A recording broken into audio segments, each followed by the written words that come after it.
Ang harapan sa aking tindahan, tahimik pa, wala pang tao. So ako pa lang mag-isa dito ang nag-open. So yan ang harapan ng aking tindahan. So dito naman sa aking botika. So lagyan natin ng ilaw isa. Maglinis ako dito. Yun. So yun. So dalawa yung linisan ko sa umaga para makano tayo. Magawa tayo ng trabaho agad-agad. So, yun na. Sa butika na tayo. Dito naman tayo maglilinis. So, kuha tayo ng may mga stocks na i-display pa ng mga presyo. So, tayo ay ito. Yun ang ginagawa ko sa umaga. Yung mga naka-atras. Paabante natin para maganda tingnan. Pagpasok ng anak ko mamaya. So, di na siya magpresyo-presyo or maglinis-linis na lang muna konti. Ito. Kasi para maganda tingnan, lahat ay naka-atras. Tapos, kasi sa gabi hindi na. Medyo napagod na. So, yun ang ginagawa ko kasi ako ang nauna dito. So, ako ang arrange sa mga atras na nga ibang gamot. Parang may mamili. Walay luprit, sorang gagmay.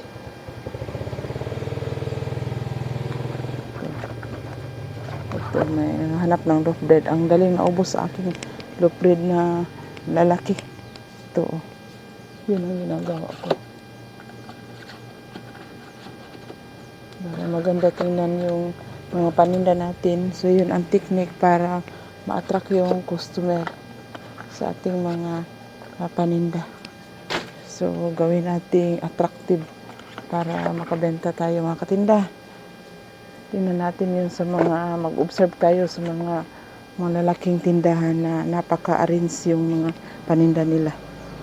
So, yun ang ginagawa ko. Tinitingnan ko yung mga item na medyo paggulo-gulo. Ito. At itong atras. Pero yung iba na wala na yan talaga. Para ganda. Mga gamot na arrange natin. Yung mga tubig dito. Tanggalin yung mga cellophane yan. Para pag may mga customer, hablot ka ng hablot na. Dapat yung mga pangalan nakaharap. Ganito, mga baliktad. So, ganun natin. Yan ang ginagawa kong sa umaga. At saka magluto. Arrange kung ano na yung mga nagkagulo-gulo na mga paninda ng aking anak. So, yun ang ating gawin sa ating tindahan. Puntan muna ako sa aking sari-sari. So, dito naman ako. Tingnan ko muna ang laman yung mga bigas ko. Maliit na lang. Saka yung mga stocks ko, mga dilata. So, kompleto pa. So, nakapag-grocery ako ng isang araw. Saka may mga ahente ng bigas. So, kompleto pa. Pero yung loaf bread ko, ang hinahanap ngayong umaga ay walay na mga stocks ko. Diyan, kompleto pa. Saka yung iba ay nandyan na. So, ito mo isang case na swak. Hindi ako nagpaubas. Ito ay dito. Wala nang repack na sugar. 1/2 at saka 1/4 na repack ko mamaya. Saka mag-refill tayo ng mga swak dito. Ito ay Birds Tree. Ito para kung may customer, kuha naman tayo ng kuha. Saka itong mga biscuits i-arrange ko pa. Yan ang gawin natin sa ating tindahan para makaakit tayo ng mga customer. Gawin natin sa paglilinis. Kunin natin itong mga junk foods dito. So, i-plaster natin. Dami kasi yung junk foods na hindi pa na-display. So, i-display natin ito isa-isa. So, kung ito dito ang mantika na koko mga katinda. Doon na mantika ay doon na banda. Koko na ay palm na mantika. Ito ay yung kuko, hindi ito masyadong magalaw itong kuko, medyo mahal ang presyo niya. So, atin na niya riripakin para maubos. Hindi natin hintayin na maghanap sila. So, anuhin na lang natin yung presyo na kahit na 3 pesos yung agwat sa palm oil kasi matingga yung natin, yung kapital yan sa kuko na yan. So, arrange tayo pag may time sa umaga. Yung mga bigas, tingnan natin kung ano na yung mga paubos na. Wala na akong tanner. Ito yung mabenta, 52 ang kilo. Ito ang kuha ko, 57. Saka yung mga pagkain ng manok, ito ay crackcorn. May nag-request sa akin ng mga pagkain ng baboy, pero hindi ko muna kasi ang hirap, bigat-bigat magtimbang-timbang. So, ito lang muna siguro ang aking tinda, mga sari-sari. Pero yung mga sa manok, kayang-kaya ko yung mga bitrasin, mga amtil, na yung para sa sipo ng manok. So, kumukuha ako ng pa konti-konti para dagdag naman kita doon. Kasi sa una kong tindahan, may mga kompleto ako doon sa mga manok. Pero sa baboy, hindi mo na mga re-refill natin yan, mga salt, powder. Saka dito na yun, mga school supplies ko. So, gulo-gulo na arrange ito, mga kupunban, may mga rinipak kong kupunban. Doon sa ibabaw, nagkalo-halo yun, mga pagkain ng manok na nakapak. Yan, madali lang natin yan benta kasi hindi na magkilo-kilo. Dito, nagkahalo na yung biscuits na peanut at saka dito sa bulalo kasi para makita agad ng mga customer. Doon yung mga biscuits ko, hindi masyadong magalaw kasi yung paisa-isang biscuits lang, hindi per bag ang yung binibili nila. So yung Nescafe ko, ang dami pa. Ito yung 25 grams. Doon sa ilalim, hindi makita yung sugar, hindi ko na din display. By carton na, yung pakripak ko para dali makuha. So may mga labasan ng mga tao kasi 5, oras na?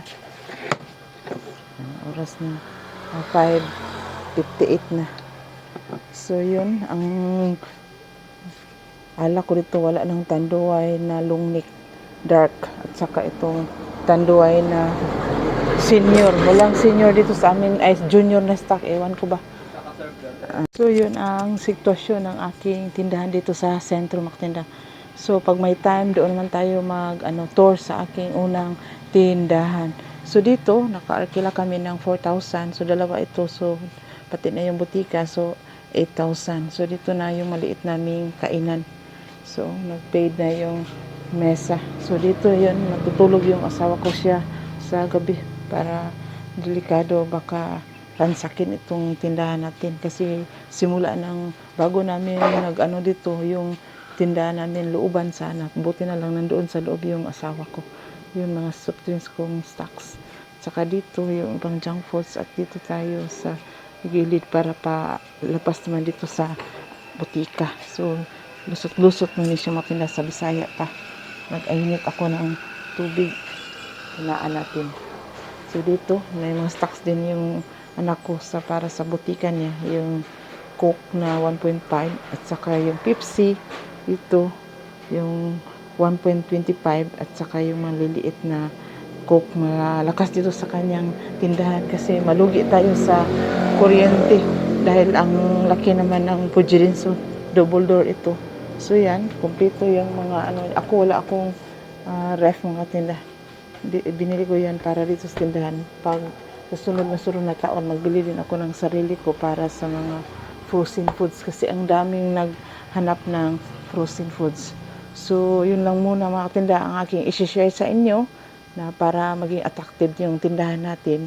So linisin natin, i-will arrange natin, at saka yung pinaka the best talaga mga tinda, kahit na patatlo, 6, kumpleto yung tindahan natin. Kung ano yung gusto o hinahanap nila na wala pa sa atin, ilista natin kaagad at sabihan natin yung naghanap na bilhin namin yung nahanap mo para pagbalik mo meron ng stock. So yun, at saka yung sa butika kasi ang mahal ng mga branded na mga gamot, kadalasan dito yung mga maintenance ay mga generic. So yung mga branded may mga pa ilan-ilan, so ginigrocery ng anak ko doon lang sa aming lungsod, yung 6, isang pad, lalo na itong mga hindi magalaw, yung mga mahal na gamot, yung mga Disilin 40, may mga paminsan na maghanap, yung mga dangerous drug.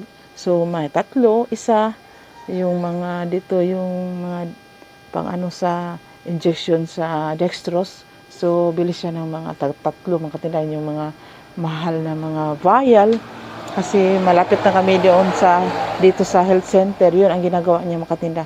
Yun ang sinabi ko, kahit na patatlo-tatlo, basta maghanap sila may maibigay ka. So, dito na yan bibili. So, yun na ang mga teknik mga tinda sa ating tindahan. Kahit na paisa tatlo, basta may maibigay tayo sa ating customer para masanay sila na dito sa atin bibili.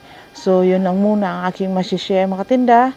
Sa mga gustong magtindahan, yun ang gawin nyo para makaakit tayo ng customer at saka dagdag kita. So yun lang muna. Salamat sa mga nag-subscribe sa akin, sa mga patuloy na bumibisita sa aking channel. Salamat sa inyo ng walang katapusan.